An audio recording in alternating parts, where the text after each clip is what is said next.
जय श्री कृष्ण भक्तों।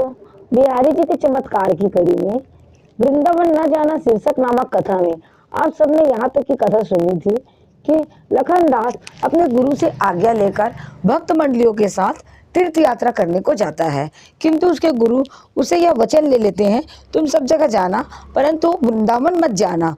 पर वह अपने भक्त मंडलियों से यह बात कहता है कि मुझे गुरुजी ने वृंदावन जाने के लिए क्यों मना किया है।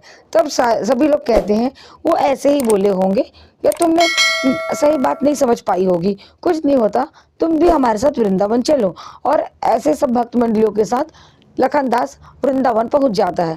वृंदावन में उसे गरीबदास नामक एक मित्र मिलता है जो रोज उसकी सेवा टहल किया करता था। उसे रोज बिहारी जी के दर्शन करने को लेके जाता और दर्शन जब बंद हो जाते तो उसे वह अपने घर लेके आ जाता। अब आगे की कथा इस प्रकार है। गरीबदास के साथ लखनदास की खूब पटरी बैठ रही थी। लखनदास जब तक बिहारी जी के दर्शन खुले रहते तब तक उनके नयनों में नजर उलझाए टुकुर टुकुर देखता रहता। जब पर्दा आ जाता तब आंखें बंद करके भीतर उनका ध्यान करता और जब मंदिर बंद हो जाता तब गरीबदास के दौलत खाने में पड़ा पड़ा बिहारी जी रटता रहता। स्वप्न में भी बिहारी जी, जागने पर भी बिहारी जी, बाहर भी बिहारी जी, भीतर भी बिहारी जी।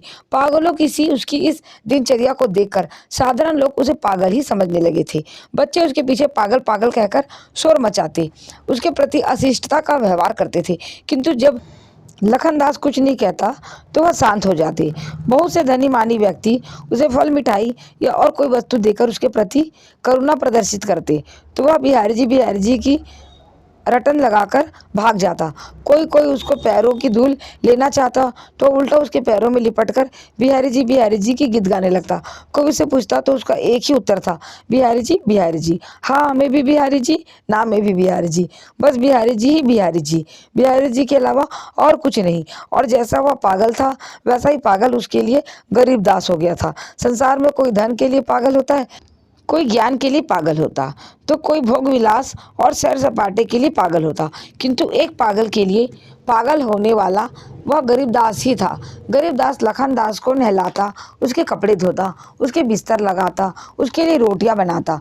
उसका प्रत्येक क्षण जैसे लखनदास की सेवा के लिए ही निश्चित था, किंतु लखनदास के लिए यह जरूरी न था कि वह गरीबदास की सब प्रकार की सेवा स्वीकार कर ले। गरीबदास चाहता था कि दाल रोटी कुछ स्वाद की बने।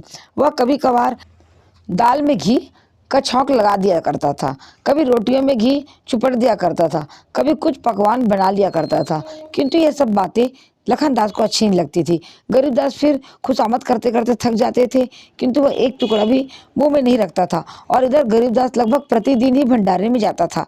लखनदास को रोटी खिलाने के बाद वह कहता, तुम पड़े पड़े बिहारी जी रटो। इस प्रकार बहुत समय बीत जाने पर यूं सरलता से बहती लखनदास की जिंदगी में एक नया मोड़ आया। वह जब रात को बिहारी जी के दर्शन के बाद मंदिर से बाहर निकला तो उसने देखा उसके गुरुजी सामने खड़े हैं, गर्म दूध का घूंट निगलने को न उगलने को। लखनदास कुछ पल किम कर्तव्य विमूढ़ सा खड़ा रहा, फिर उसके व्यवहार बुद्धि जगी।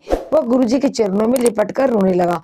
गुरुजी जो अब तक इतना ही निर्णय कर पाए थे, किस व्यक्ति को पहले कहीं देखा है, अब उसे पूर्ण रूप से पहचान गए। उन्होंने अबोध बालक की तरह हिलकियों से रोते लखनदास को उठाकर गले से लगा लिया और प्यार से कहा, बेटा मैंने इसलिए वृंदावन आने को मना किया था। पहली बात तो यहाँ तक कोई पहुंच ही नहीं पाता, दूसरी यह कि जो यहाँ तक पहुंच जाता है वह फिर और किसी भी काम का नहीं रहता।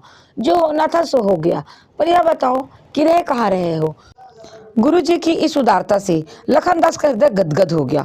उसने गरीबदास का परिचय दिया, उसकी सेवा और सहयोग की भूरी भूरी प्रशंसा की और वह गुरुजी को लेकर उधर ही चल दिया जिधर उसकी कुटी थी। किंतु वहां जाकर देखा तो उसके आश्चर्य का ठिकाना न रहा। वह न कोई कुटी थी न कोई गरीबदास। हाँ, पीपल का एक विशाल वृक्ष जरूर खड़ा था जिसकी विरल शाखाओं से छनकर आती हुई शुभ चांदनी इन गुरु शिष्यों को अभिषेक कर रही थी। प्यारे भक्तों, वह गरीबदास कोई और नहीं है, वह हमारे बिहारी जी ही हैं। और भगवान श्री कृष्ण ने गीता में कहा ही है, जो जैसा मुझे भजता है मैं भी उनको वैसा ही भजता हूँ। जय श्री कृष्ण भक्तों।